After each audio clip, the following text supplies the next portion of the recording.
Hi hello എല്ലാവർക്കും നമസ്കാരം. ഇന്ന് നമ്മൾ ഉണ്ടാക്കാൻ പോകുന്നത് മലബാർ സൈഡിലേക്ക് ഏറ്റവും കൂടുതൽ ഉണ്ടാക്കുന്ന പഴം നുള്ളി പൊരിച്ചത്. ഇതിന് പാളയംകുടം പഴമാണ് ആവശ്യമായിട്ടുള്ളത്. നമുക്ക് വീഡിയോയിലേക്ക് പോകാം. വീഡിയോ കണ്ട് ഇഷ്ടമായാൽ ലൈക്ക് ചെയ്യണം, ഷെയർ ചെയ്യണം, സബ്സ്ക്രൈബ് ചെയ്യണം. നമുക്ക് വീഡിയോയിലേക്ക് പോകാം. ഞാനിവിടെ കുറച്ച് പാളയംകുടം പഴം എടുത്തിട്ടുണ്ട്.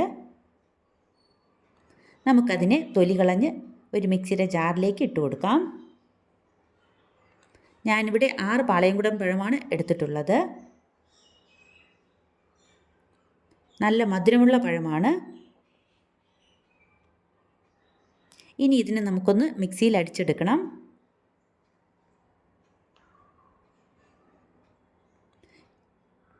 ഇപ്പോൾ 6 പഴവും ഞാൻ എടുത്തിട്ടുണ്ട്.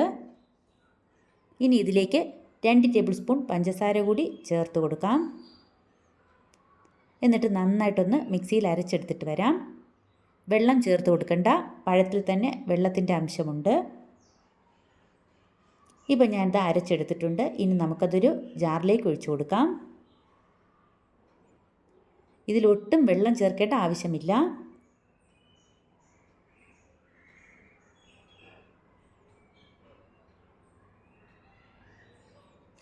ഇനി ഇതിലേക്ക് 2 ടേബിൾ സ്പൂൺ മൈദമാവ് ഇട്ട് കൊടുത്തതിന് ശേഷം നമുക്ക് നന്നായിട്ട് ഇളക്കിയെടുക്കാം. ഇത്തിരി കട്ടിയിൽ വേണം കലക്കിയെടുക്കേണ്ടത്.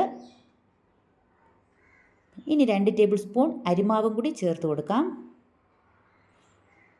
ഒരു നുള്ള് ഉപ്പും കൂടി ഇട്ട് കൊടുക്കാം. മധുരം ബാലൻസ് ചെയ്യാൻ വേണ്ടിയിട്ടാണ് നമ്മൾ ഉപ്പ് ചേർക്കുന്നത്.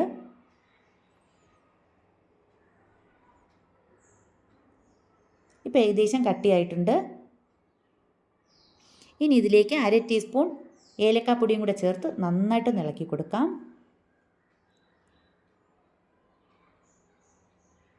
ഇത് ഉണ്ണിയപ്പത്തിൻ്റെ അതേ ടേസ്റ്റാണ്. ഉണ്ണിയപ്പത്തിനെക്കാട്ടിലും നല്ല സോഫ്റ്റ് ആയിട്ടാണ് ഇരിക്കുന്നത്.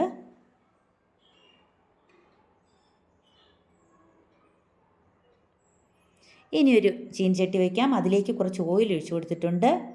റിഫൈൻഡ് ഓയിലാണ് ഒഴിച്ചു കൊടുത്തിട്ടുള്ളത്.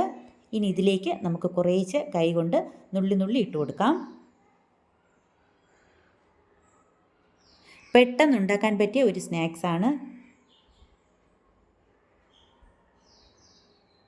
ഉണ്ണിയപ്പം ഉണ്ടാക്കുമ്പോൾ അത് ഉണ്ണിയപ്പച്ചട്ടി വേണം, അതിൽ എണ്ണ ഒഴിക്കണം, പിന്നെ നേരത്തെ നമ്മൾ ബാറ്റർ തയ്യാറാക്കി വെക്കണം. ഇതാകുമ്പോൾ നമുക്ക് പെട്ടെന്ന് ഉണ്ടാക്കിയെടുക്കാൻ പറ്റുന്ന ഒരു സ്നാക്സാണ്.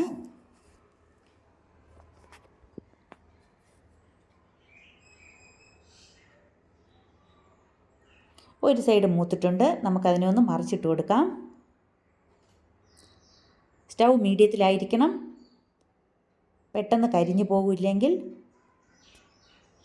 പെട്ടെന്ന് ഉണ്ടാക്കാൻ പറ്റുന്ന ഒരു സ്നാക്സാണിത്.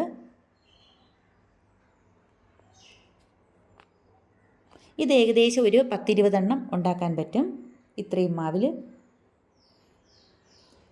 ഇപ്പം നമ്മുടെ പഴം നുള്ളിപ്പൊരിച്ചത് റെഡി ആയിട്ടുണ്ട്. നമുക്കത് കോരി മാറ്റാം. ഇനി ബാക്കിയുള്ളതും നമുക്കിതുപോലെ ഇട്ട് കൊടുക്കാം.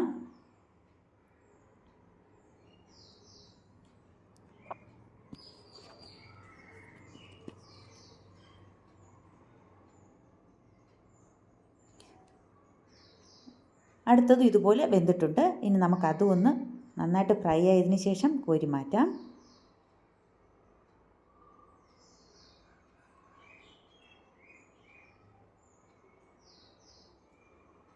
ബാക്കിയുള്ളതെല്ലാം ഇതുപോലെ നമുക്കൊന്ന് നുള്ളിയിട്ട് കൊടുത്ത് കോരിയെടുക്കാം.